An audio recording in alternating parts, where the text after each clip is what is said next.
Today's lecture is underwritten by the Susan Hurt Hagen Lectures Fund. A lifelong Chautauquan, Susie was a member of the institution board of trustees, and she and her husband Tom participated in the historic Chautauqua town meeting in Riga, Latvia. Susie and Tom's philanthropy made possible the renewal of the Hagen-Wensley Guest House on the grounds and the establishment of the Susan Hurt Hagen Center at the Chautauqua Amphitheater, allowing us to more graciously and professionally welcome folks like our guests today. She was an incredibly generous benefactor of the institution until her passing, a tradition that's now continued by Tom and her family. We thank the Hagen family for their generosity as we thank all who give to Chautauqua.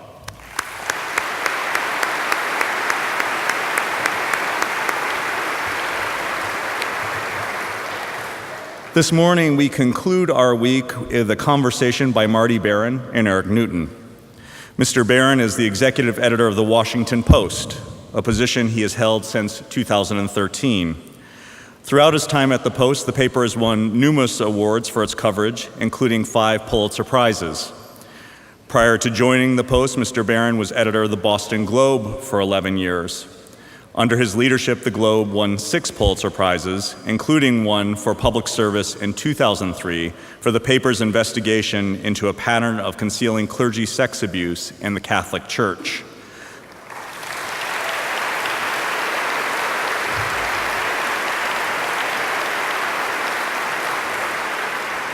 That story became the subject of the Academy Award-winning film Spotlight, which won Best Picture in 2016. Mr. Baron has held top editing positions at the New York Times, the Los Angeles Times, and the Miami Herald. He began his journalism career at the Miami Herald in 1976, and after his return as executive editor in 2000, the Herald won a Pulitzer Prize for its coverage of the raid to recover Elian Gonzalez. He was named Editor of the Year by Editor and Publisher magazine in 2001 and Editor of the Year by the National Press Foundation in 2004. In 2012, Mr. Baron was inducted into the American Academy of Arts and Sciences. This year, he received the Ale Newhart Award for Excellence in the Media. He graduated from Lehigh University in 1976 with both bachelor's and a master's in business administration. Interviewing Mr. Baron is Eric Newton, the innovation chief at Arizona State University's Walter Cronkite School of Journalism and Mass Communications, where he drives change and experimentation at Cronkite News, the news division for Arizona PBS. Prior to joining the Cronkite School, Mr. Newton served as vice president of the journalism program for the John S. and James L. Knight Foundation. While there, he developed more than $250 million in grants to advance quality journalism, freedom of expression, and media innovation worldwide. He still serves as a consultant for the Knight Foundation. Before Knight, Mr. Newton was the founding managing editor of the Newseum, the world's first major museum of news in Washington, D.C.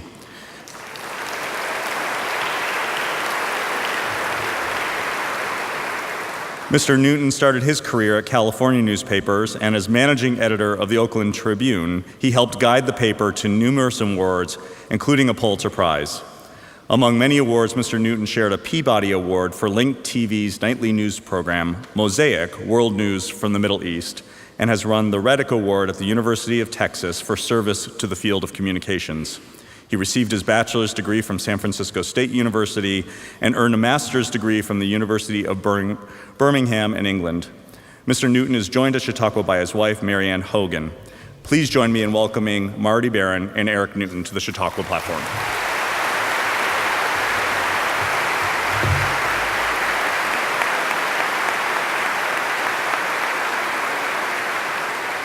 Thank you very much. And thanks, President Hill, for that kind introduction. And to the sponsors and the staff that help us do this programming here. But most of all, thanks to Marty Baron, who's taken time from his busy schedule to drop by and have a little conversation with a few friends. But maybe we should fact check that. Probably. How many of you consume news in any form, digital, hear people reading it on the TV, that comes from the Washington Post? How many? Okay, so not just friends, readers. Good. All right. Good to hear. Marty's here at a time that is a convergence of history for the Washington Post, for journalism, the First Amendment, and, as we've heard a lot this week, for the nation. So how you doing? I'm fine, actually. It's a great time to be a journalist, and I think it's a real honor to be a journalist in these times. I think for a long time people have taken journalism for granted, and I think in the last year or so, last couple of years, people have begun to understand that they shouldn't take quality journalism for granted. So we're feeling pretty good, and I'm feeling pretty good about it. Since he's in fine form, let's start with a subject that is his least favorite, himself. You may want to look the other way, Marty. Actually, literally look the other way, because we're going to show a film clip from the archives. Some of you won't be able to see it very well because the scene happens in the dark, but you'll be able to hear the audio. And if we could please roll the clip. Thank you. So,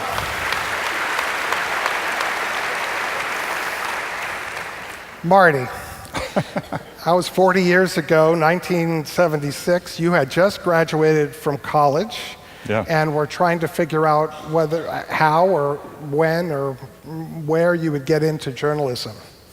Did you see that movie, All the President's Men, and say, wow, I have just got to become editor of the Washington Post? No, I actually did not. You know, certainly the coverage of the Washington Post of Watergate was inspiring to pretty much every aspiring journalist of my generation. So I was certainly well aware of that coverage. I was aware of other investigative reporting at the time. It was one of the things that inspired me to get into the field. But I was never imagining that I would be editor of the Washington Post. I didn't know if I would be editor of anything at all, for that matter. So, and for much of my career, I actually had no interest in going to Washington, because every time I went to Washington for reporting, I found it largely disconnected from the rest of the country. You know, you would see all these congressional staffers working on things, and they thought that this bill would change everybody's lives, and I knew for a fact that it wouldn't change anybody's life. And I thought that Washington was very much a bubble, and I didn't know if I really wanted to be in that bubble. So did this affect your momentum in journalism, though, when you look back on it? And what do you actually feel when you were a young person seeing the film? You know, I mean, I think because of the education that I had, the journalism professors I had, the kind of journalism we were practicing in the school paper, I always was strongly affected by the idea that journalism needs to hold powerful individuals and powerful institutions accountable. We tried to do that with our school paper at Lehigh University. You know, sometimes it would get us into trouble, but that was okay. We actually felt quite good about that. And then I went to the Miami Herald after graduating, and that had been very much a part of the culture of the Miami Herald in that era, and I think even still today, is that it had a great history and tradition of investigative reporting, of telling things the way they were, telling them in a very compelling, those stories in a very compelling way. I was surrounded by remarkable journalists, and the paper had great leadership, one of whom is here today, Pete Weitzel, who is part of the Chautauqua community. So, and he was my boss. And so wait, a Chautauquan hired you at the Miami Herald? I don't know if he was a Chautauquan then, but where is Pete? Pete, where are you? He's around. I don't know. He's here somewhere. In there. All right. So let's fast forward 40 years to another film clip. And in this one, the reporters and the staff is also in some distress because of you know, the imperfections of journalism and not getting to the story sooner. But once again, the editor gets the final word. This time, the editor is an actor portraying you. Yeah. So let's play that clip, please. You were a brand new editor at the Boston Globe. You showed up on your first day of work, and started pushing for what turned into that investigation. Why? Well, when I had 3 weeks between jobs when I left the Miami Herald and started at the Boston Globe, and during that time I was reading the paper, and I'd come across a couple of small stories about the case involving a priest, John Gagan, who had been accused of abusing as many as 80 kids. And then the Sunday before I was to start work on Monday, I read a column by columnist Eileen McNamara, which she dealt with this case and talked about how the truth may never be known. She talked about how the attorney for the plaintiffs was alleging that the cardinal himself knew of this abuse and continued to reassign this priest from parish to parish without notifying anybody, without notifying the parish priest, without notifying the parishioners, without notifying the larger community, and that the cardinal himself was aware of this. And then the archdiocese said this was just not true. These were baseless, these were reckless allegations. And so I went into the morning meeting, which then was at 10 o'clock in the morning at the Boston Globe. It was my first morning meeting. And we went around the table just as portrayed in the movie, and each person talked about what they were working on for the day, which is kind of the tradition in a news organization like ours. And nobody mentioned this case. So I said, look, I just read about this case in the column on Sunday. We have one side saying one thing, we have another side saying something else. And can't we get at the truth of this rather than just having he said, she said? And somebody piped up, well, the documents are under seal, and we can't get them. And I said, well, I don't know the laws in Massachusetts, but in Florida, I think we would have been inclined to go to court to try to unseal those documents. Have we thought about doing that? And the response was silence. I think people were a little shocked to hear their new editor on the first day at the first meeting talking about bringing a legal action against the Catholic Church, which was then the most powerful institution in New England. So, and so I said, well, why don't we talk about it after the meeting? So we did talk about it after the meeting, and we did decide to, I said we needed to talk to our attorney, whose name I did not know, and then we also, ultimately we did talk to the attorney. He researched it. He came back with his assessment of the legal case. He came back with his assessment of the judge and all of that. And I said, well, what do you think the odds are of us prevailing? And, like a good lawyer, he said, 50-50. So, and I said, well, those are good odds. For a journalist, those are really good odds. So I would take those odds. And then we decided to do not just the legal action, but a parallel investigation. We really had not done a thorough investigation of that case. And then ultimately, the question was, is this a one-off case, or are there other instances of this? And typically, when you have cover-ups, it's not one instance. It's happened before. And so the question was, were there other priests like John Gagan where the church had in fact covered up? And was this part of a pattern? And that's what a pattern in practice within the church, and that's what we were looking for. So we had these parallel tracks, the legal case and then the journalistic investigation, and we pursued both paths. In the clip, Liev Schreiber's says, this is why we do what we do.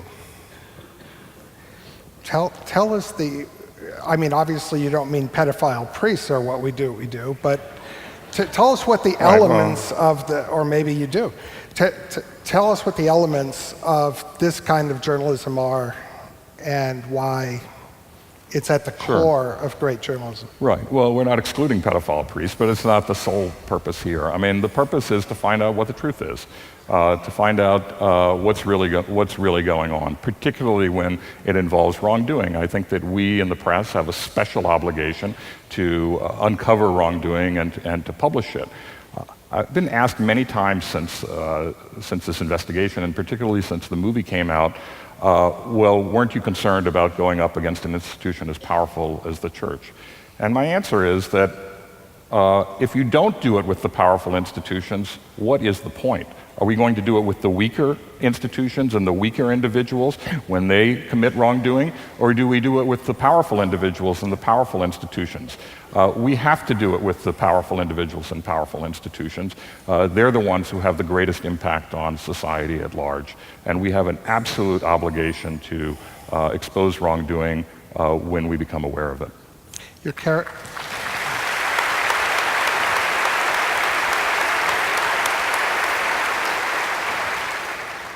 Earlier in the film, your character says the object is to make the Globe, make the newspaper, essential to its readers.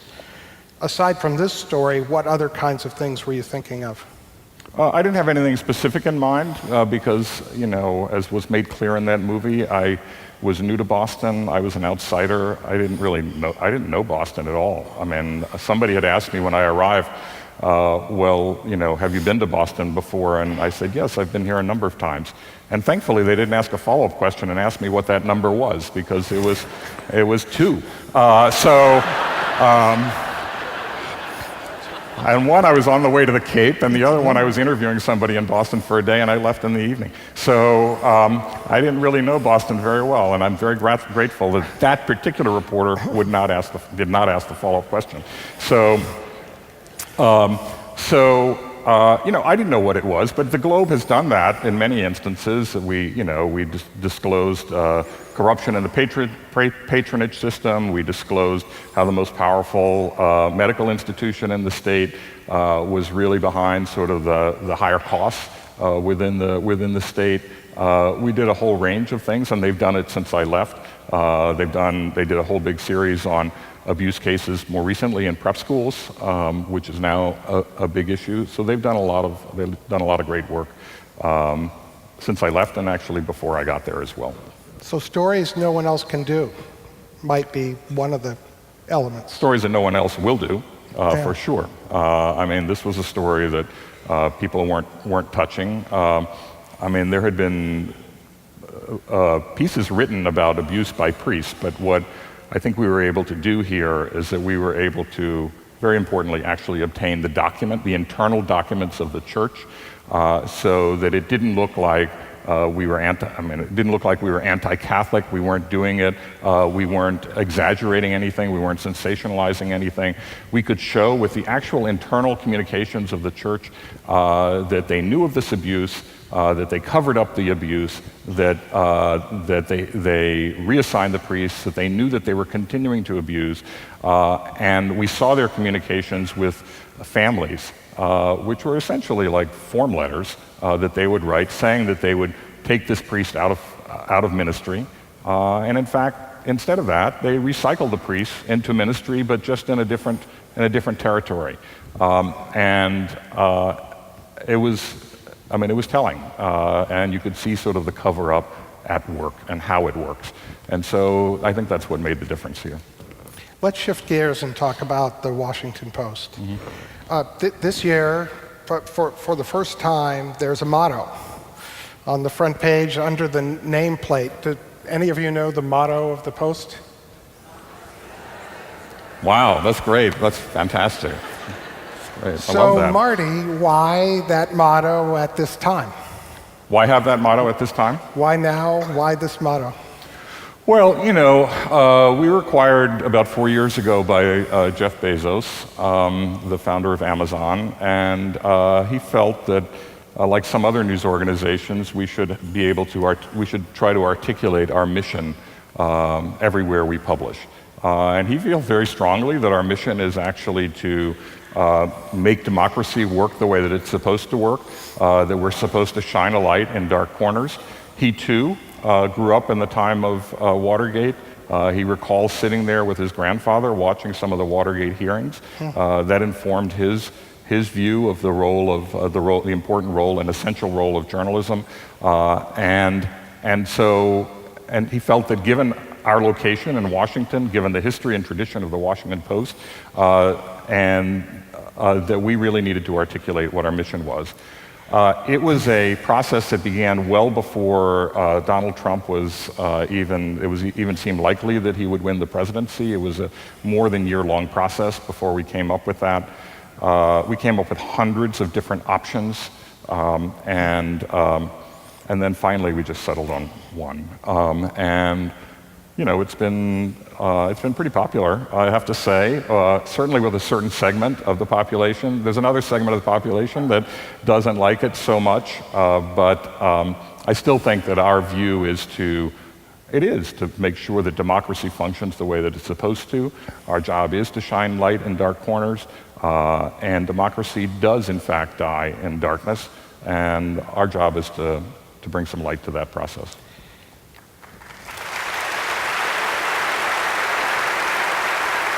Marty, from where you sit, to what degree is our democracy in danger? Oh, you know, I don't know. I don't know that I want to pronounce on that. I think that there are some worrisome signs, for sure.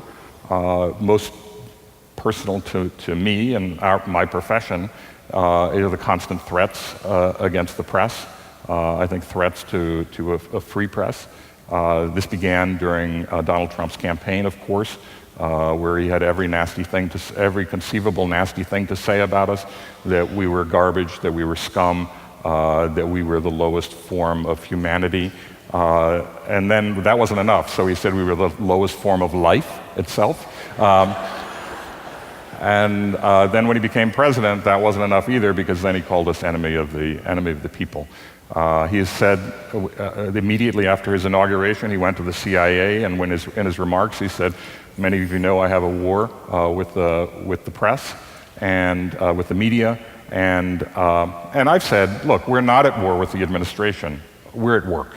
We're doing our jobs, and that is what we do every day, and that's what we're committed to doing. But it's been clear during this administration that the president would like to do everything possible to undermine an independent press. He hasn't demonstrated a lot of respect. In fact, he's demonstrated a lot of disrespect for the role of an independent press in this country. And on various occasions, it's clear that he would like to do some things that would cause us some pain.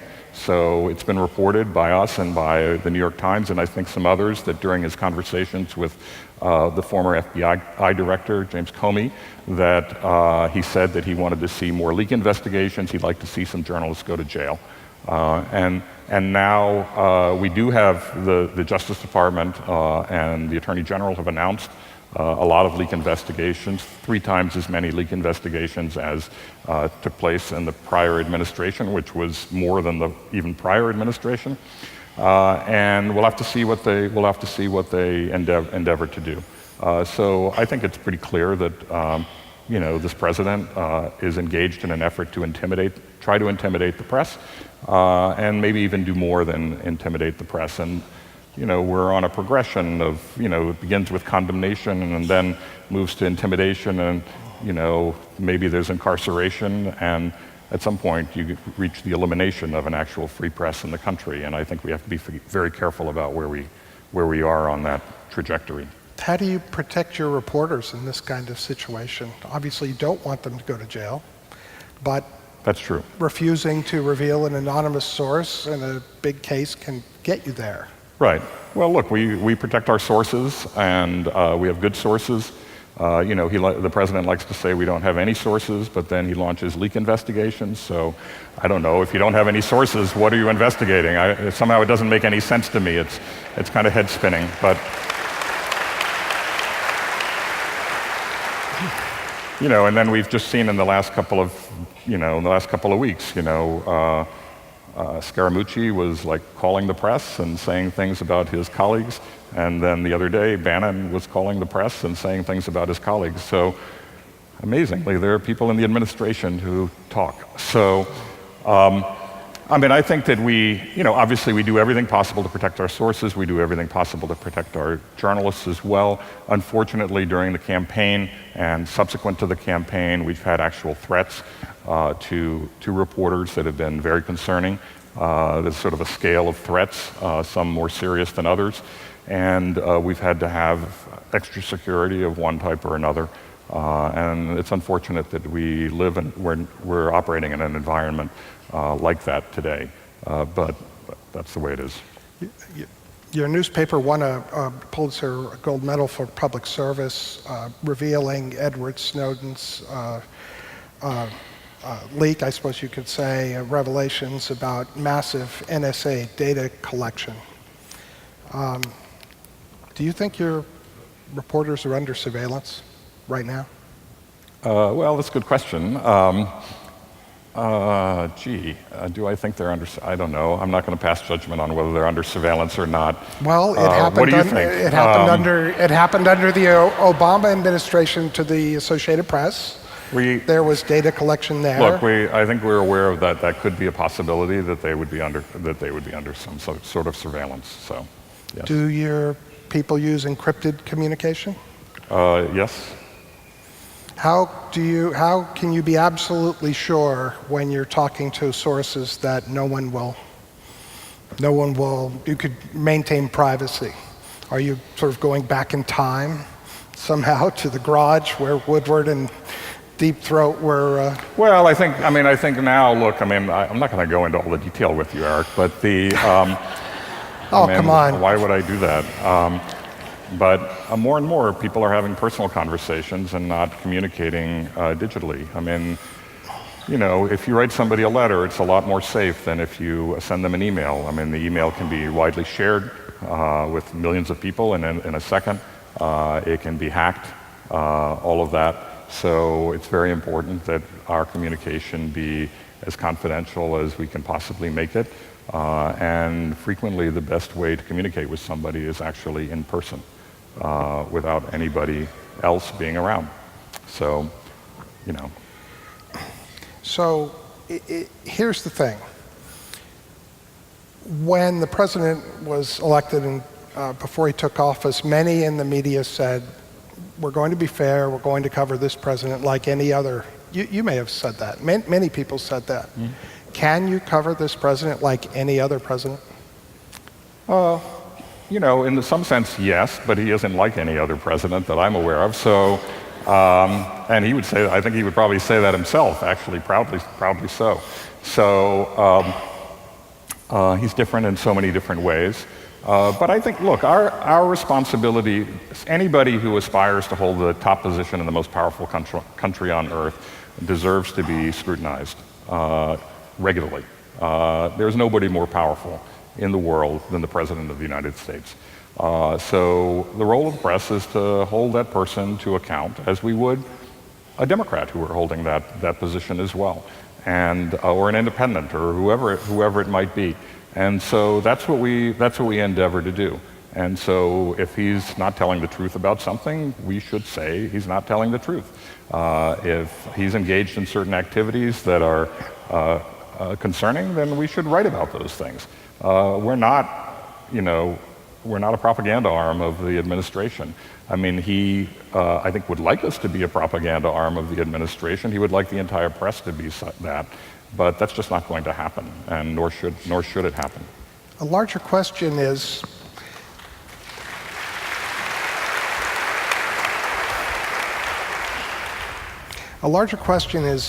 do facts still matter? Glenn Kessler has an excellent fact checker column in your newspaper. He gives the president 4 Pinocchios on a regular basis. He once documented 29 false or misleading claims within a 26-hour period. Does this work anymore? Did it ever? But does it? What do you? Well, I think, look, I think that's the biggest concern. I think, look, in our business, we face any number of challenges these days. We face the challenge of revenue, we face the challenge of technology, and all that poses. We face the challenge of our own credibility, where trust in media has declined, as it has, by the way, in pretty much every institution, including the presidency. We face the challenge of Donald Trump, as somebody who is regularly on the attack against media, mainstream media. And we face I think the biggest challenge, which is the one of truth, and whether there's a shared sense of what the facts are, whether we can agree even on what happened yesterday. I think one of the lessons of Charlottesville is that we may not agree on what happened yesterday because people will be propagating different notions. It's clear that, people in the American public are drawn to sources of information, quote, and I put that in quotes, information, that confirm or affirm their pre-existing point of view or their view of how the world actually works. And so this has created an environment in which people can propagate conspiracy theories, crazy conspiracy theories, crackpot conspiracy theories, and just plain falsehoods, and do it deliberately. And yet people will accept that as the truth. And they can live in their own world and go only to those sources of information, and they're drawn to it because it affirms their view of the world. And so we're not operating from the same set of facts. And that, I think, is a serious threat, not just to our business, which is one thing, but to democracy itself, because we can disagree on the interpretation of events, we can disagree on the policies that should be implemented, all of that. And not only can disagree, but we should disagree on those things and debate those kinds of issues. And that's all proper. But fundamentally, there has to be a baseline set of facts that people work from. And right now, we don't have a baseline set of facts that people are working from. And so what is the future of a democracy in an environment where people can't even agree on what happened yesterday? I want to come back to that, but quickly, let's shift over to the business of the Washington Post. You work for your new owner, Jeff Bezos, one of the richest people in the world. What's that like? Well, it's great, actually. Jeff has been, I think, a model owner. He's been fantastic. And it's not just that he brings financial capital to our organization, which has been important, but he brings intellectual capital. And he has a lot of intellectual capital to bring to us. And we've derived benefits from that. And that's been a huge plus. As I said earlier, he's very much committed to the mission of news organizations like the Washington Post. He very much believes in our mission of shedding light in dark corners, of upholding democracy and making sure that it functions the way that it ought to. And that's great. He's come under attack from Donald Trump, both during the campaign and subsequent to the campaign, and he's been an absolute rock. He's involved in our business tactics and strategies, very heavily involved in those. He's not an absentee owner by any means. And he doesn't want us to be a charity. We're not his charity. What he wants for us is to make sure that we have a sustainable business model for the long run. And I tell everybody in our news organization that I'm totally grateful that he doesn't treat us as a charity, because if he for some reason got tired of this charity, we would be in very deep trouble. And so he's very committed. He doesn't get involved in news decisions and the journalism at all. He doesn't tell us which stories to work on. He doesn't complain about stories that have run, even stories that don't necessarily reflect all that well on Amazon. He's given us our independence, and I very much appreciate that. And he has not been intimidated by anything that the president has said during his administration or during the campaign. So he's been fantastic, and we had our first profitable year last year in a very long time, and this year is even better.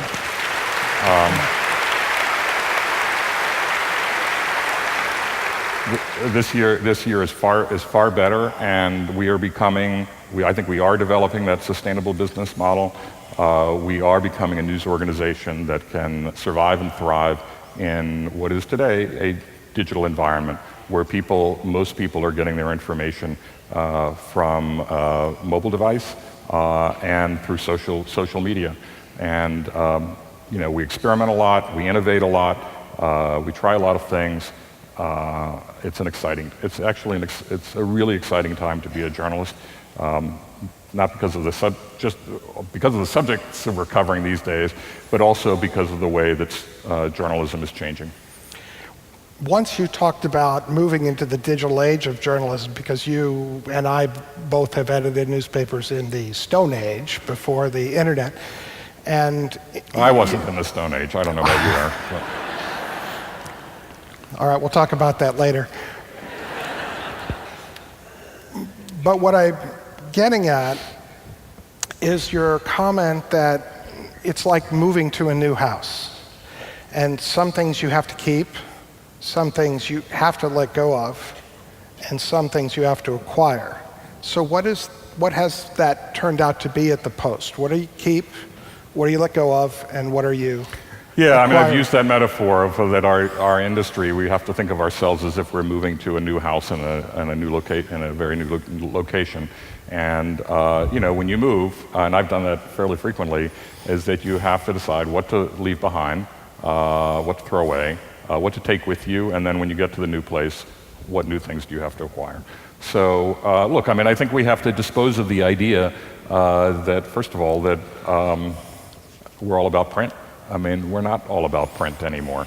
Yes, we want to have a high-quality print product, but most of the people here who are reading the Washington Post are not reading us on a print newspaper because they don't live in the Washington metropolitan area.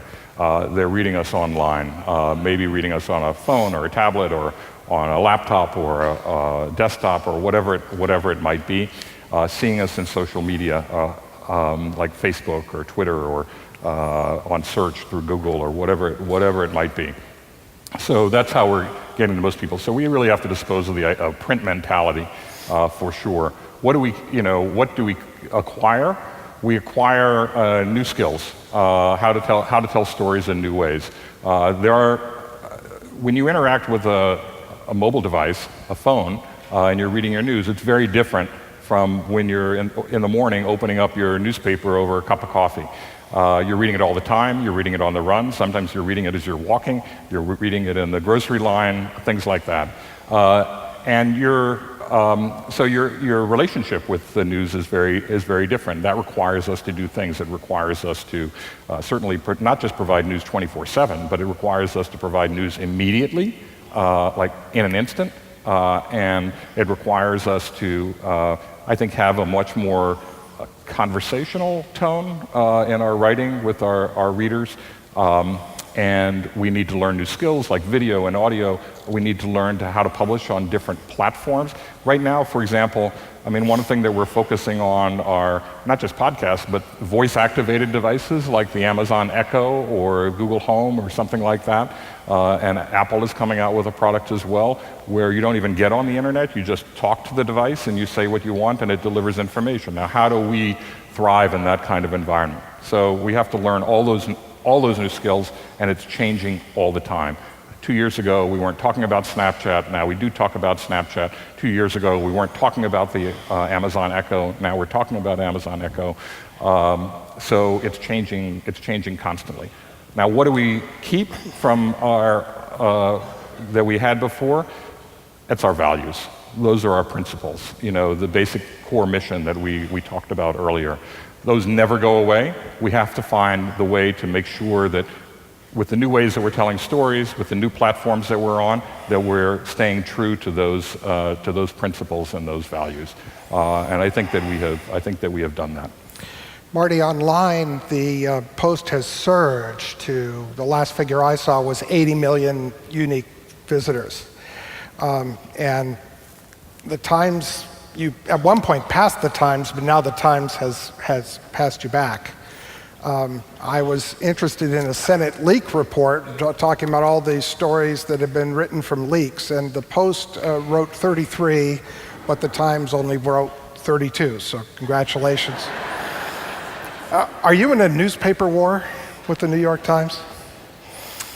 Well, by the way, we actually got up above 100 million. Oh, good.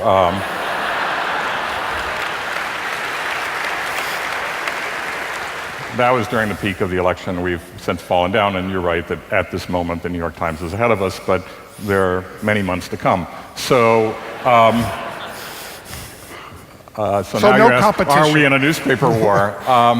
I don't know. I don't look at it that way. I mean, certainly we're highly competitive. I'm a good friend of the editor of the New York Times. We worked together when I worked at the New York Times.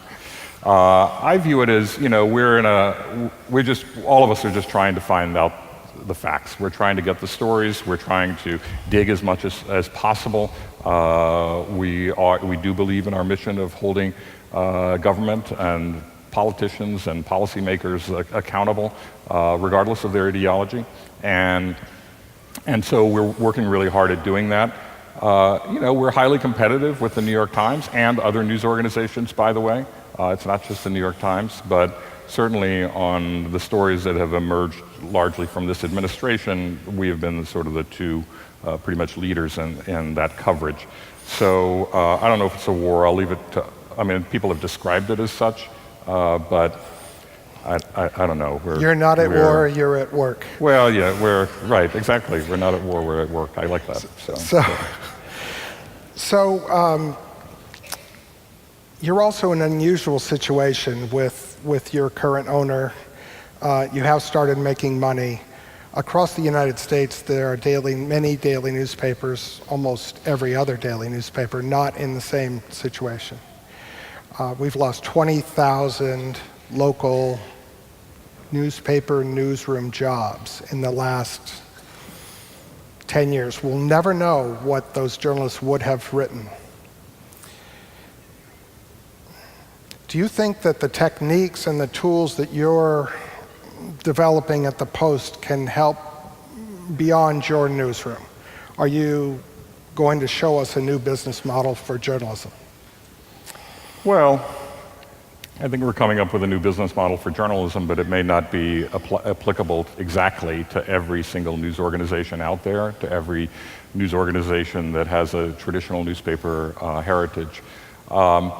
I think there are things that we're doing that can be applied to local news organizations and should be applied to local news organizations, telling stories in new ways, using all of the tools that we have available to us, using metrics in an appropriate way that still allows us to remain true to our principles and to our values, using technology, advanced technology. We can't be a laggard in technology. We have to be a leader in technology. We're becoming technology businesses. We have to recognize that.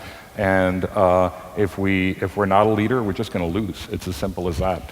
And so I think that local news organizations need to do more of that and to develop in that way. And that's a huge challenge for them, because if you're a developer, you have many options for you.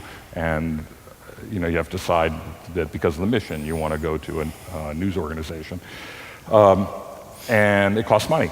And technology at one time in our business was, it eliminated all the barriers to getting into our business, because you have the internet, you didn't need presses, you didn't need barrels of ink, you didn't need paper, you didn't need delivery trucks, you didn't need any of that, you just started a website. But now technology is in fact becoming a barrier, because in order to be a leader, you need to have advanced technology. And that costs money to have that advanced technology. So that's a huge challenge. And I'm not saying that what we're doing at the Post is exactly what local news organizations should do, because our strategy immediately after Bezos acquired us was to change from being a news organization that was primarily focused on its region, even though we wrote about the government and what have you, and politics, but fundamentally we were a regional newspaper, to becoming a national news organization. It was the first thing that Jeff wanted us to do, was to change our strategy, because we had the opportunity with the name The Washington Post, with our location in the nation's capital, and with our history and tradition of things like Watergate, to become national and not just constrain ourselves within our geographic region. Other local news organizations don't necessarily have that opportunity. There are very few that actually do. And I think that's one of the opportunities that Jeff saw in acquiring us. So is that was an opportunity that had not been really developed. So others don't have that opportunity, so they can't really apply our model exactly. But local news organizations the threats to local news organizations are the most concerning in the media environment today. You have, in many state capitals, for example, the biggest newspaper in the state may have only one person in the state capitol. If they're lucky, they have two. And they're expected to cover the governor, both houses of the legislature, all of the government agencies. They're supposed to cover the politics, they're supposed to cover the policy, and then somehow somebody expects them to do investigative reporting as well. I mean, that is just not possible. That would be superhuman to be able to do that. And so what happens is a lot of people in state government and local government and in other powerful institutions are basically going uncovered. Nobody is watching, and they know that.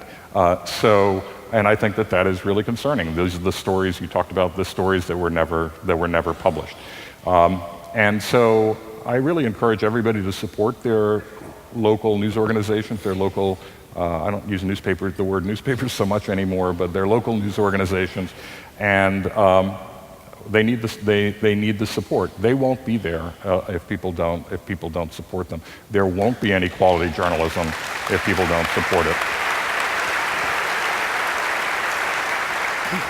And I feel very strongly about it. I spent the vast bulk of my career in local journalism, and I see the challenges that they face.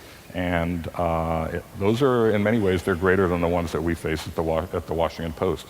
And they're going to have to find their own model. I think there's some promising signs out there, but there are probably more worrisome signs than promising signs at the moment. You've talked in your last big speech in the Global Editors Network in Vienna, you ended it by talking about how the Post, and I think all of journalism, it needs to develop a new relationship with its readers. Well, here they are. What do you propose? Here I am. I'm having the personal relationship with all of you. So, I think we need to be more transparent about who we are and what we do. There's this impression of journalists as being, as Donald Trump would portray us, elitists, East Coast elitists, or whatever it is. It's total nonsense. We come from the same backgrounds that everybody else does. We've hired a number of vets at the Washington Post, one of whom is covering the Pentagon. He has been in combat and saw his colleagues die. We have a deputy national editor who grew up on a farm in western Pennsylvania. Her brother still runs the farm. We have a healthcare writer who comes from a family of 12 kids. She was homeschooled, and she works at the Post. We come from the same backgrounds as everybody else does. I think we need to tell people more about who we are, okay. And I think we need to show more of our work. So when we're writing about documents, let's show the documents so people can read it for themselves. They can decide for themselves whether we're accurately describing what the contents of that document are. When we're doing interviews, maybe show if we can, provide the entire interview, the entire video, the entire audio, the entire a transcript or something like that. I think it's incredibly convincing when, if Scaramucci has a conversation with a reporter for The New Yorker, and he says, here's what he said, and then he says, by the way, here's the video, you can see that the way that he portrayed that conversation, quote conversation, was fully accurate, and who can contest it? And so we need to provide more of that insight into what's behind our work and how we go about our work. Just a couple more questions before we take questions from our few friends. Developing a new relationship with the readers, how do you do that when only 14% of the Republicans polled by Gallup said they trust mainstream media? Look, I think that's really hard. I'm not sure. I wish I had all the answers to the challenges that we face in media today. I don't have answers to everything. I do think we need to show more of our work. I think we need to be more transparent. I think we need to talk, have conversations with readers as much as we possibly can.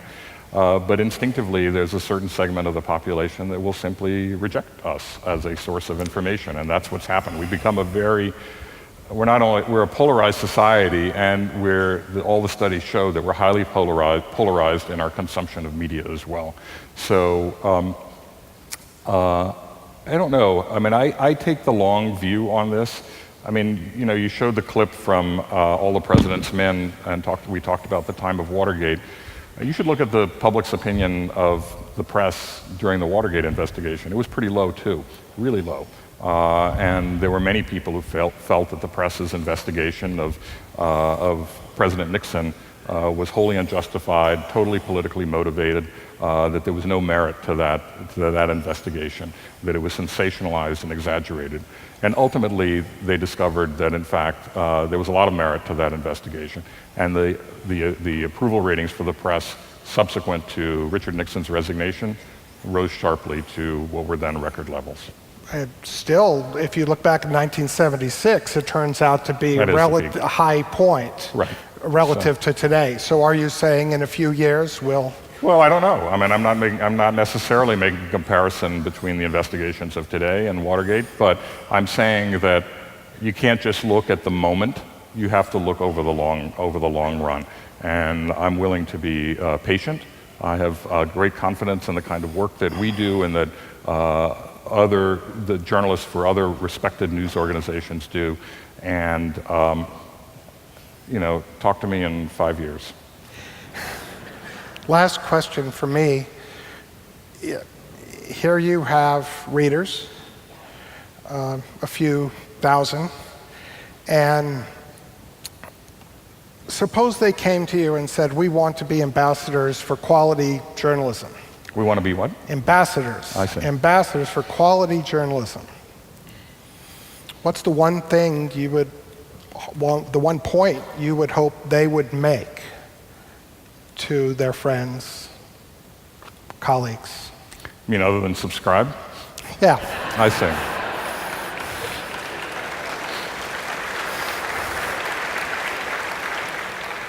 You know, I mean,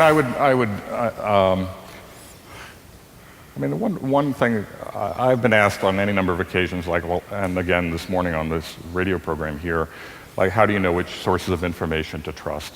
And it's a hard one. It's a really hard one to answer. But I think that you ought to trust the news organizations that from time to time will present you with stories and opinions that challenge your pre-existing point of view, your pre-existing view of the world, that take you out of your comfort zone.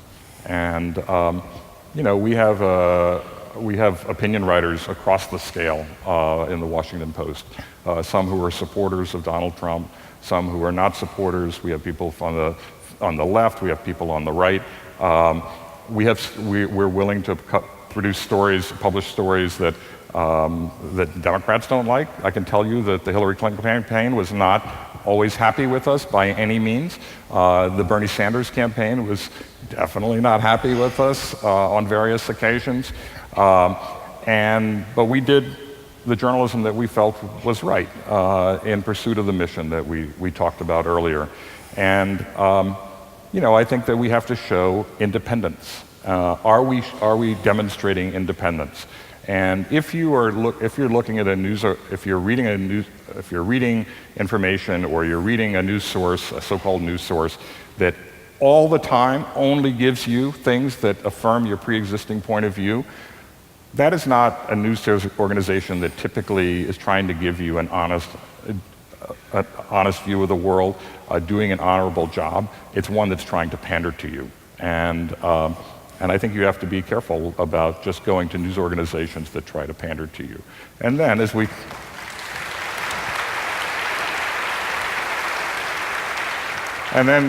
talked about earlier, a news organization that is being more open about who it is, what its work is, showing more of their work. I mean, there are plenty of so-called news organizations out there that you don't even know who wrote the story. If you had a complaint, you wouldn't know where to write. You couldn't find it. You don't know who funded the news organization. Look, you know who our owner is. You know who I am. You know who our reporters are. You can reach them. All of that sort of thing. So, but with some outfits out there, that's just not the case. They don't fully disclose what their ownership is. They don't, you don't know the name of the reporter. Sometimes the name at the top of the story is completely made up. I would say you shouldn't trust those news organizations. So I wouldn't even call them news organizations. Well, with that, ladies and gentlemen, Marty Baron.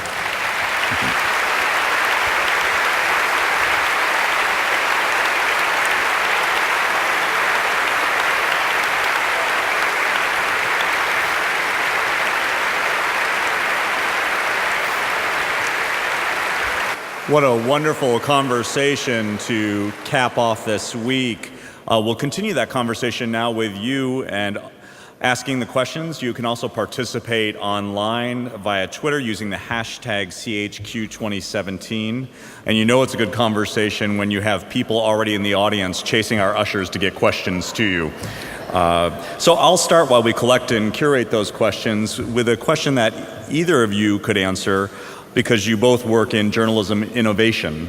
What have been the latest innovations that you believe have helped you tell stories better, and what's coming down the pike that you're seeing as emerging tools that will change your craft and your ability to tell stories? Well, I'll jump in using an example from the Washington Post. One of the major new developments in journalism is what we call big data. It is now possible to do amazingly important stories by acquiring large data sets. Now, these are the kinds of data sets that some of the technology platforms may have about you, and that may not be used to your benefit, but in the hands of journalism, they can be. You amassed a data set on the murders of African Americans by police and won a Pulitzer Prize for that. Killings of all people by police. All people by police, I'm sorry. Right. And Fatalities. so increasingly we're able not just to mine that data for real stories, but to show data visualizations that help you understand the data in different ways. I'd say that's a major new area, and it's raising the challenge for journalists of having to be able to interrogate the data, of understanding enough about, being able to interview an algorithm, having enough knowledge to be able to understand the stories and information that's coming from that data. Do you have other? Yeah, no, I think some of them seem more traditional, but they're changing. So video, we now have access to video, which we can do online. We previously weren't in the video business. And digital video, the way you tell stories can be very different from the way you do it on broadcast television. So that's one. The other is, as you mentioned, data visualization, interactive graphics, animation. That we now have people who do animation in our news organization, and that's an incredibly effective tool for explaining very complicated subjects. So we have a lot of reporting tools that we never There's storytelling drones, tools that we never had before. Drones, 360 cameras, robots, all sorts of new technologies. We do. Question from Twitter. How do journalism ethics need to adapt to deal with new conflicts arising in the digital age? I don't know exactly. I think that I've been reviewing our own ethics policy recently because, for various reasons, and it seems pretty good to me. I gotta say, it's pretty strict about what we can't do and what we can do and how we should go about our work. I think the treacherous area is the area of social media and people's participation in social media. Obviously, a lot of people have Facebook accounts. They share stuff with their friends. They want to be open with their friends. They have Twitter accounts. Maybe they're on Reddit or some other social media space. And I think that we basically view everybody on our staff as a representative of the Post whenever they speak, and even if they're on Facebook or they're on Twitter or whatever it is, they are representing us, and so they need to abide by our ethics standards. A lot of people view those arenas as just a total free speech realm, and we view them as a place where people represent us no matter where they are. So in the spirit of balance, I'm going to ask you a question from what one might consider the left side and one might consider the right side. So from Twitter, what are the stories that no one will touch about the Trump administration? That's for you. It seems like people are willing to touch everything, as far as I can tell. I don't believe, if there's a legitimate story out there, I believe the Washington Post would pursue it, and that other news organizations would pursue it. And I just don't believe that there are legitimate stories out there that we aren't willing to go after. Now, there are plenty of conspiracy theories involving Donald Trump, as there are conspiracy theories about everything, including ourselves. But I think in terms of a legitimate story, I don't believe there's a story that wouldn't be pursued.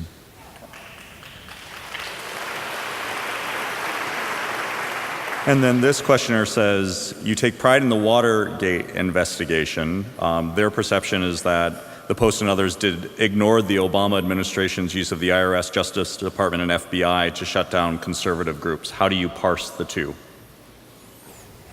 Well, first of all, one involved I think we did actually investigate, so I think it's a false premise to say that we didn't investigate the IRS controversy. We can publish what we can document.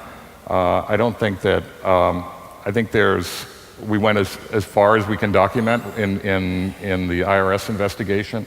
I don't think it's fair to say that we ignored that at all. We put that on the front page of the paper. We prominently and aggressively covered that. And if it had gone further than could be documented, we would try to document everything possible. So I just don't buy the premise of that question. Okay. So recently there's been a lot of stories that have, as you noted, the Trump administration, there have been leaks even within the administration. And one question from Twitter asks about how journalists think about this. And the question says, when one like Bannon forgets to say off the record, what goes on with a typical reporter? How do you think about reframing or using that information? What's the thought process around that? Hey, look, he's an experienced guy. He's been in the public light for a long time. He knows that if you want to go off the record, you say off the record. If you want to use some other conditions, you use those conditions. I don't know if he forgot or not, frankly.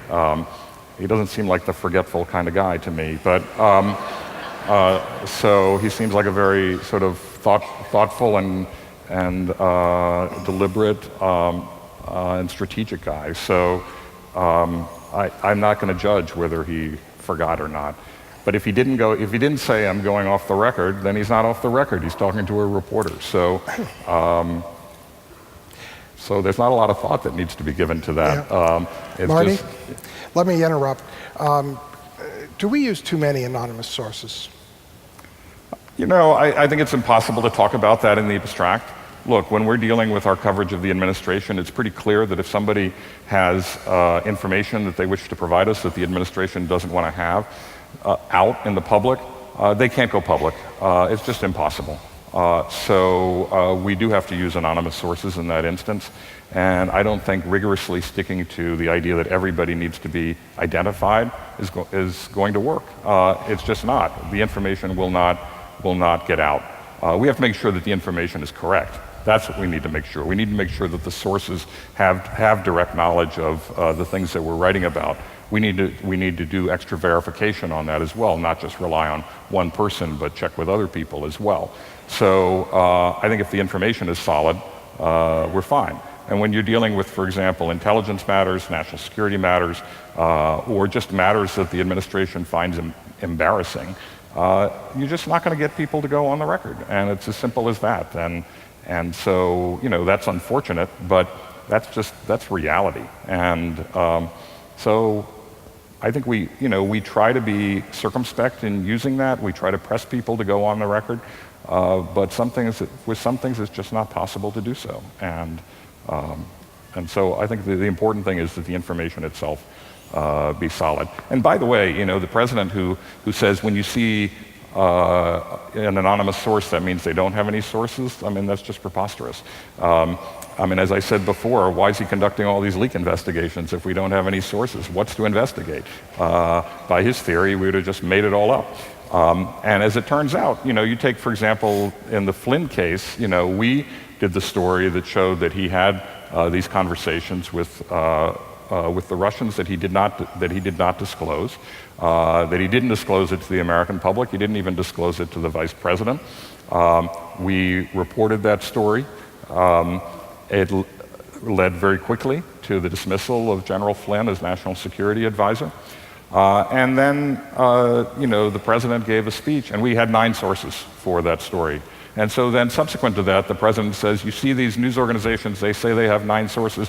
They don't have any sources, And, well, if we didn't have any sources, he dismissed General Flynn in the end on the grounds that he hadn't told the truth about his interactions with the Russians. So how can he get up there in public and say that we didn't have any sources? As I said before, it's head spinning. It's a little hard to make sense of all that. Of course we had sources, and that's exactly what we reported is exactly the reason that he ended up dismissing General Flynn.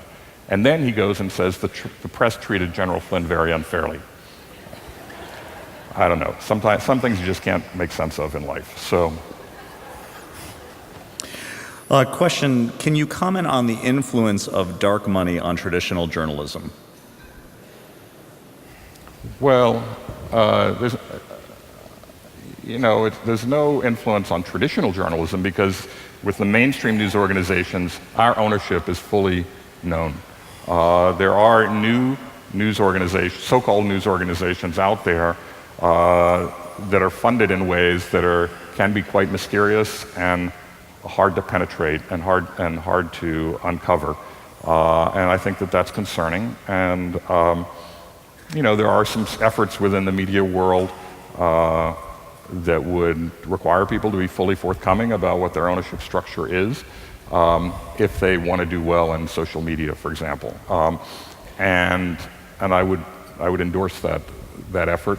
I think the biggest challenge for dark money in politics is that we have an obligation to go find out as best we can what that money is, where it's coming from, and what people are trying to achieve with that money.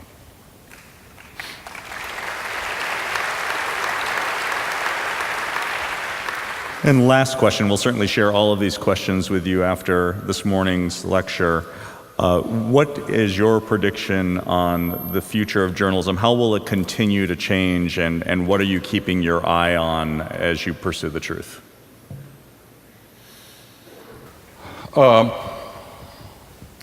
I think journalism will continue to exist in a pretty vigorous way. I'm fairly optimistic about that. I think that the last couple of years, as I said at the beginning, have demonstrated that we need journalism in this country. I think that a very large segment of the American public has come to realize that they can't take quality journalism for granted and that they need to support it. And I would say even more people need to realize that. So I would say the basic function of journalism will continue to exist. The entities will change. I think that you'll continue to see huge challenges to local journalism, and I don't know if they are threatened to the point of extinction, I honestly don't know what is going to replace them. Possibly nothing, which would be a real tragedy. And at the national level, I think you'll see springing up a lot of new entities that are funded, some in mysterious ways, some in open ways, that are going to try new things. We have sort of an entrepreneurial period in journalism, which I think is a good thing. And it challenges those of us who have a deeper heritage, deeper tradition, deeper history, to be really up to date. I think the ways that people get stories is going to change. They are going to be reading on mobile devices. We will be using all the multimedia tools that we have to try to tell stories. The form will change because it is a different medium. In fact, it's probably multiple mediums. So, the voice-activated devices is a different medium from Snapchat, is a different medium from your laptop, all of those sorts of things. And you have to tell stories in different ways. So I think you'll see storytelling change in dramatic ways. And then there's always the question of whether print will survive. And, it'll probably survive for a while. I don't know how long that will be, but it's probably not going to be forever. Our owner has said recently, this was kind of provocative, he said, he was asked about that, and he said, these things, survive a lot longer than people expect. So probably 15 years from now, we'll still have print newspapers of some sort, but then, it'll become kind of like a luxury item, like having a horse. People have a horse, and there aren't that many people who have a horse. And you'll walk into somebody's house, and there will be like a print newspaper, and you'll go, "Wow, look at that!" So there's a point where we will get to that point. I don't know exactly when that's going to be. I'd just like to add that you might want to check in your communities and see if there are any new nonprofit news organizations that have been created, either as divisions of public broadcasting or as independent nonprofits. Then look to see if their funding is transparent. Look to see if they list all their major donors, and then look at their content. And we're seeing an increase of these organizations in the last 10 years or so, and it goes to a trend of actually asking you to pay for content directly rather than the content being mostly supported by advertising. That's the model that is actually falling apart. So I agree with Marty. We're always going to need news. There will always be news, but we're in a very tricky transition period going from one form of human communication to another. And to keep that going, we all have to participate. Thank you, Eric Newton, Marty Baron.